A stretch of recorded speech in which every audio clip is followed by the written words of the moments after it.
Hello friends, welcome to my channel Shanta's kitchen. আশা করছি আপনারা সকলে ভালো আছেন, সুস্থ আছেন। বন্ধুরা, আজকে আমি ছোলার ভুনা রেসিপি করব। দুর্দান্ত স্বাদের বা মশলা ছোলা রেসিপি। একদম ঝটপট হয়ে যায়, খুব সহজে, আর দুর্দান্ত স্বাদের হয়। একটা ইফতারিতেও খেতে পারেন, এমনিতেও খেতে পারেন, কোনো অসুবিধা নেই। তো বন্ধুরা, এবার চলে যাচ্ছি রেসিপিটি করার জন্য রান্নাঘরে। চলেন তাহলে বন্ধুরা সকালে আমার সঙ্গে। চলে এসেছি রান্নাঘরে। আর প্রথমেই আমি বসিয়ে দিয়েছি একটা কড়াইয়ে দেব জল কিছুটা পরিমাণ। আজকে ছোলার ভুনা করব। তো ছোলাটা আমি 7-8 ঘন্টা মতো ভিজিয়ে রেখেছি। সকালে উঠে আমি ভিজিয়ে দিয়েছি। এবার ভালো করে সিদ্ধ করে নেব। এই যে ছোলাটা এমন হয়েছে, আমি জল ধুয়ে ভালো জল দিয়ে রেখেছি। এবারে জলটা গরম হলে দিয়ে দেবো সেদ্ধ করতে। জলটা হালকা হালকা গরম হয়ে গেছে, আর আমি ছোলাগুলো দিয়ে দিচ্ছি জলের মধ্যে। এই জল থেকে তুলে তুলে দিয়ে দিচ্ছি ওই জলে।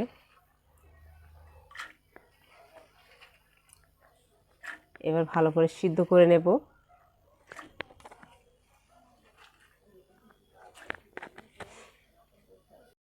সিদ্ধ হয়ে যাওয়ার পর আমি ফিরে আসছি। সিদ্ধ হয়ে গেছে, দেখে নিচ্ছি।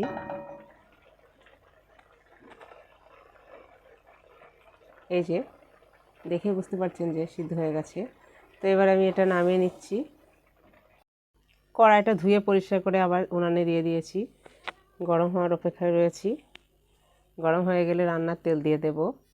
গরম হয়ে গেছে, আর আমি দিয়ে দিচ্ছি রান্নার তেল।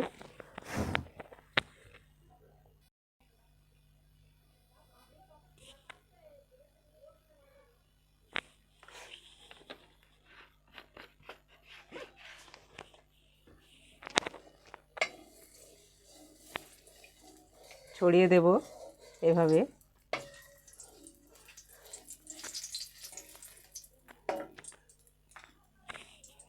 এবারে দিয়ে দিচ্ছি এরকম বাটির 1 বাটি পেঁয়াজ, তার সঙ্গে একটু কাঁচা লঙ্কা আছে।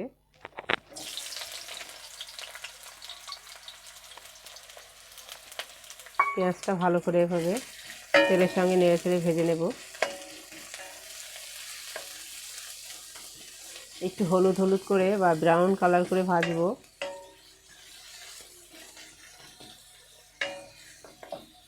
পেঁয়াজটা আপনারা যেমন খুশি সাইজ মতো কাটতে পারেন, কোনো অসুবিধা নেই। লম্বা গোল যেমন খুশি ছোটো ছোটো করেও কেটে নিতে পারেন। আমি একটু বড় বড় করেই কেটে নিয়েছি, দেখতে ভালো লাগবে। দিয়ে দিচ্ছি 1/2 চামচ মতো রসুন বাটা।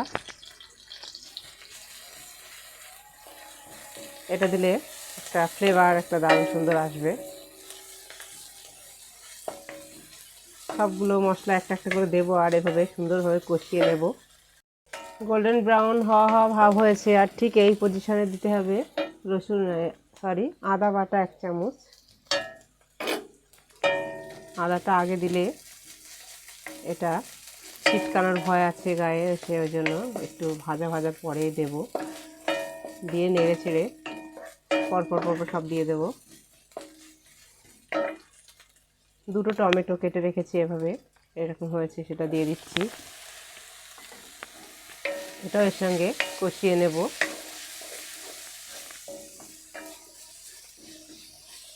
দিয়ে দিচ্ছি স্বাদ মতো লবণ। 1/2 চামচের কম হচ্ছে হলুদ গুঁড়ো। এভাবে একটা একটা করে মশলা দিতেই থাকবো, আর এভাবে নাড়তেই থাকবো। 1/2 চামচের কম গুঁড়ো লঙ্কা। গুঁড়ো লঙ্কাটা ঘরের তৈরি, ওর জন্য কালারটা একটু হালকা টাইপের, কিন্তু খাঁটি লঙ্কা গুঁড়োটা। দোকানে যেগুলো পাওয়া যায় সেগুলো কালারফুল করা থাকে, কালার মিক্স করা থাকে। 1/2 চামচের কম জিরের গুঁড়ো, একটু পরিমাণ ধনের গুঁড়ো। এগুলো সব কিছু দেবো, আর এভাবে মিশিয়ে নেব। তেলটার সঙ্গে ভালো করে কষিয়ে নিলে একটা দারুণ সুন্দর একটা স্বাদ আসবে।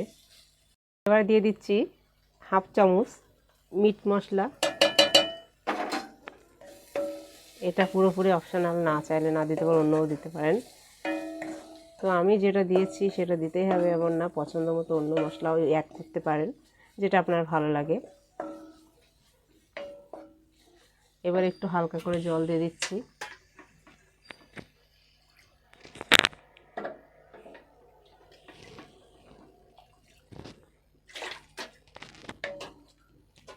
এটা ফুট ধরলেই জল ঝরিয়ে রাখা ছোলাগুলি দিয়ে দেবো। ফুট ধরলেই নেড়ে চেড়ে একটু পরে নামিয়ে নেব। ফুট ধরে গেছে, এবার দিয়ে দিচ্ছি ছোলাগুলি জল ঝরিয়ে রাখা। এবার এটা নেড়ে চেড়ে রান্না করে নিচ্ছি এর সঙ্গে। জলটা শুকিয়ে আসলে নামিয়ে নেব, এতে আমার রান্না হয়ে যাবে। অবশ্যই আপনারা লবণ আর লঙ্কাটা চেক করে নেবেন, স্বাদ মতোই দেবেন। ওটা প্রায় হয়ে এসছে, হালকা হালকা একটু কষা কষা ঝোল আছে। দুর্দান্ত স্বাদের হয় বন্ধুরা, একদম রেস্টুরেন্টের মতো।